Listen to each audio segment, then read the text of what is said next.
It's always good when you start a video with editing you. Like, you know how normally throughout the vlog you add a clip of like editing you, like being ashamed of past you? Well, editing me is so ashamed that I need to start a video with editing me. So it's off to a good start. Also, okay, Tilly. Oh, she just farted. Oh my god. This really is starting bad. Holy shit. That's a bad fart. I started this vlog sick. I had a cold. So I didn't film an opening clip because I was like, I want to start the clip well. Well.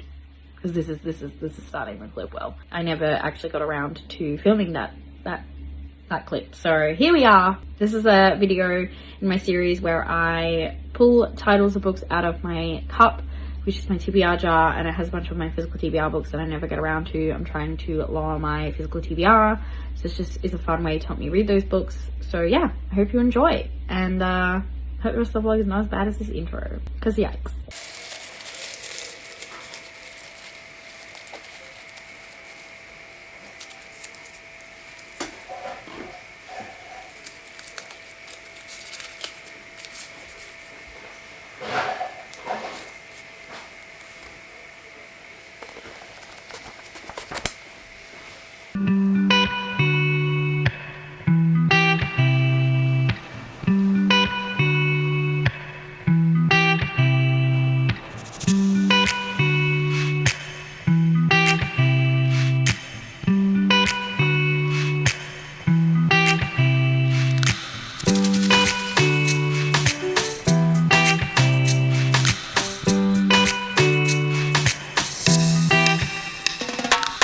I just fed Tilly, so if you can hear the disgusting noise in the background, it's her eating, which probably not a good idea to be filming this during that because my throat is dead. I have read Howl's Moving Castle. Luckily I don't actually have a lot to say about this, which is good because I don't want to. So yeah, if you don't know what this is, it is obviously what the movie Howl's Moving Castle is based on, which I absolutely love the movie. I'd never read the book.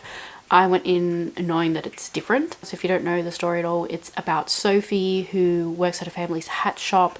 She's kind of a bit in a rut in life. Her family kind of use her. She ends up having this witch put a curse on her, and so she goes to Howl, who is this like magician, with the hopes that he can put the curse off her because the curse has made her an old lady. So Sophie spends the majority of the book as an old lady. This was much more similar to the movie than I was expecting. So the movie actually did take a lot of the source material, much more than I thought. Like the green slime was in the book. I was like, oh my god, yes. So yeah, like a lot of it actually is in the book, but a lot of it's also different. It also just has a different feel. I think that this is more like a whimsical, cute, you know, middle grade tale, but it was fun and it's cute, and it's definitely a book that I will read to my kids.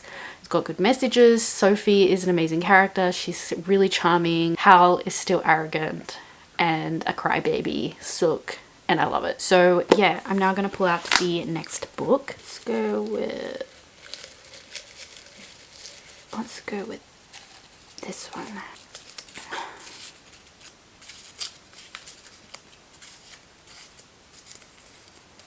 Ooh. So that book is Wicked As You Wish. This is by Rincha Pecco, who wrote The Bone Witch, which is a trilogy that I'm almost finished with. I actually barely remember anything about this. Many years ago, the magical kingdom of Avalon was left desolate and encased in ice when the evil Snow Queen waged war on the powerful country. Former citizens are now refugees in a world mostly devoid of magic, which is why the crown prince and his protectors are stuck in Arizona. So the prince isn't hiding in town so boring. Magic doesn't even work there. You know his secret identity, but his friend Tala is one of them. Tala doesn't mind. She has secrets of her own. That's fucking fun. No wonder I brought this. I couldn't even remember what it was about. I brought it so long ago. Yay!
if you can see smudged mascara. No, you cannot. This lighting's terrible. I look terrible. Everything is terrible. And my book was terrible. No, it wasn't actually terrible. It was middle of the road. So I have read Take It As You Wish. I finished it today and I'm gonna give it 3 stars.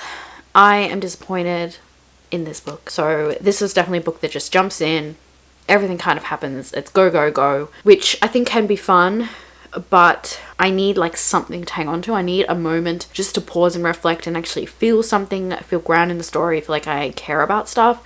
So a book like this, just constant stuff happening, I just feel like, I don't know, I don't really care or give a shit, and I just got really bored like the last third. I just didn't really care. So yeah, I just didn't really understand this. I think it was confusing. There's still fun moments, but yeah, it was just too action-packed. It was too fast-paced and I just didn't have any emotion. Like, it was interesting. I liked a lot of the discussions, but at the end of the day, it was just not my style of writing and my style of plot. But I think it is worth noting that Rin Chupeco obviously is capable of pacing and writing different kind of stories, because the writing is very different in the Broom Witch trilogy. I feel like that is a lot slower, very character heavy, character driven, whereas this was just like constant plot. So I think that it's really interesting that she can do both. Whether she does them well, I don't know. I like the Broom Witch trilogy. I didn't love this, but I am not a very plot-driven reader. I need characters. There was a really nice quote that I wanted to read out. So she's talking about like Filipino culture and history. And she said, people used to live in bamboo houses. When families needed to move, they enlisted the help of the whole community to move their homes to the new locations. It was all about community spirit. People pitched in knowing that if the roles were reversed, the family they were helping would do the same thing for them. Like it or not, you're one of us now, and we always look out for our own. So I thought that was really nice. So it was all kind of downhill after page 20, but that's fine. Probably going to be unhauling this, which is sad, because I am a hoe for this cover. It is just... Excuse me? Very, very beautiful. I feel like I never get to the ones in the middle because there's so many. Let me just like grab this pile at the top, grab this one in the middle. Okay. Do you have an audiobook? Eloisa James, and I can get this from the library as an audiobook, so I don't even know why I own this. Let me go find it in my massive box of historical romance books that are all stacked up, and I bet it's at the bottom. Oh my god, it is. Maybe just don't walk past when I'm filming. You can pee outside like a real man. Yeah, here's the step back. Most of my historical romances don't have them. So let's find out what this is about, because I do not remember. The main character knows there is nothing more unbearably tedious than a virtuous woman. After all, she's been one for 10 long years, while her scoundrel of a husband lives with strumpets. Okay. Don't love that. And causes scandal after scandal. So she decides it's time for a change. She styles her hair in the newest daring mode, puts on a shockingly transparent gown, and goes to a ball like Cinderella, hoping to find a Prince Charming to sweep her off her feet into his bed. But instead of a prince, she only finds her own volatile, infuriatingly handsome husband. Oh, so they eloped in a fiery passion, but passion can sometimes burn too hot to last. But now he makes her a brazen offer, and she decides to become his wife again, but not in name only. No, this time she decides to be very, very wicked indeed. I don't know if this sounds like something I'm gonna like. Maybe I just had a moment. I mean, it's kind of like enemies to lovers, and I think it's kind of cool that they're already technically married. I've actually been like craving a historical romance. It's been so long since I've read one. And this is also my first Eloisa James, so that's exciting. We'll see how it goes. A few moments later. I'm DNFing this. This is bad. I really hate this book, and it's a long time since I've hated a book this much, and honestly, I wanted to DNF way sooner. I got to like, oh my god, I can't even remember.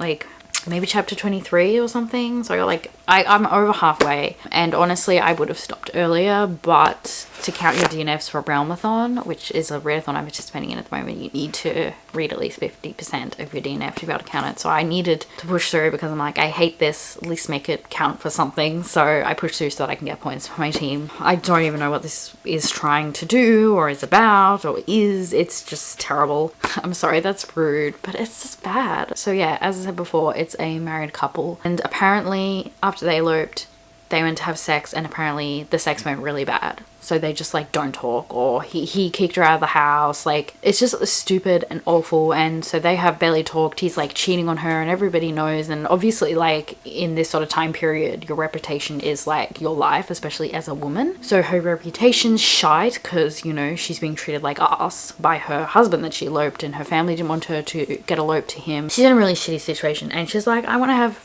a child, but my husband won't sleep with me. So I need to find someone to sleep with me so that I can have a child. And it was just stupid. It was just her trying to sleep with people. Both of the characters are awful people. Actually, a lot of the characters in this book were just awful. But especially the two main people. Obviously the husband's trash, but even the chick was awful. Like, there's a scene where she's just being awful to her friend and her friend forgives her. I'm like, you were literally being awful to your friend. Like, if my friend said the things that she said to her friend, I wouldn't just straight away forgive them. Like, it would take a lot for me to forgive that friend if they spoke to me like that. So it's just like awful people, and it's just constant her trying to sleep with other people to have a kid, and it just felt icky and weird, and I hated it. I really hated it. They had like no chemistry. They barely even interact, and you get like chapters from the perspective of the like opera singer that's like staying at the house and sleeping with her husband, and I'm like, what does this even bring to the story? Like, I actually have no idea what you're trying to do with this. It's so irrelevant and a waste of time. And yeah, like, you barely see the two interact. I will be unhauling this obviously, and I'll probably just donate it because I don't foresee myself putting this up on Facebook Marketplace and someone being like, oh my god, I want to buy that. All right, I think I'm gonna go with, let's go with this one. Please be kind to me. Ooh, that is exciting. Okay, yay. So Love and Virtue. I got this for Christmas, not last year, the year before, from Liam's dad. And I've never read it because I'm terrible. Sorry, my memory card is full and I honestly cannot be fucked. Going to figure that out just to finish this short clip. Just gonna have to have the rest on my phone, but look who it is. I think this is like literary fiction, I'm not sure. It's like high school girls. I think they're friends but they hate each other or something. So I've got absolutely no idea, but it's quite popular, so I'm pretty excited to give it a go. But yeah, I got this so long ago. It's about time I read it. Hi, this is super creepy, but I just wanted to show you how my voice is going. I went after my niece's birthday party and I just went to an engagement party and my voice is fucked.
Looking like absolute shit. I have no idea where I've put that book.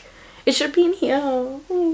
Well, I have finished Love and Virtue, but I don't know where it is. I didn't like this very much, and I feel awful because both the books Liam's dad has gotten me for Christmas I haven't liked, and I feel awful. I'm like literally the worst person in the entire world. So this is a, like, I guess it's literary fiction. I don't know. It's like contemporary literary fiction.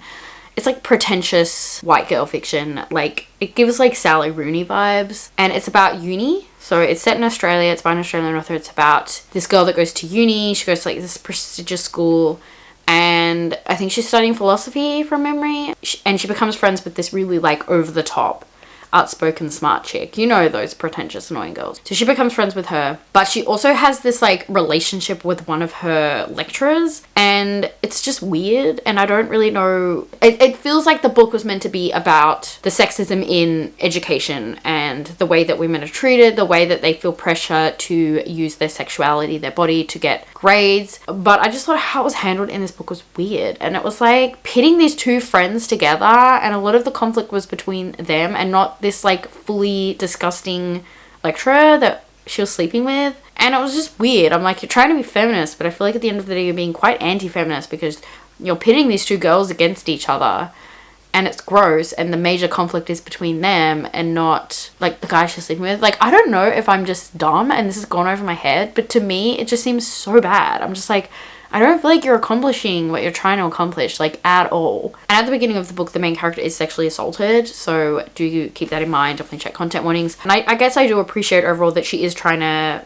bring up the fact that women are treated terribly in academic fields, but I just don't think it was done in a way that I personally liked. I also acknowledge that it's not very intersectional, like it's just rich, pretty white girl experience at uni. And maybe she's saying, look, even the pretty, really privileged white girls have it hard. I don't know. I think I ended up giving like 2.5 stars. I was not a fan and I feel terrible. But that is going to do it for this vlog. Let me know in the comments if you've read any of these books. I'd love to know. I will hopefully chat with you in my next video, but until then, bye!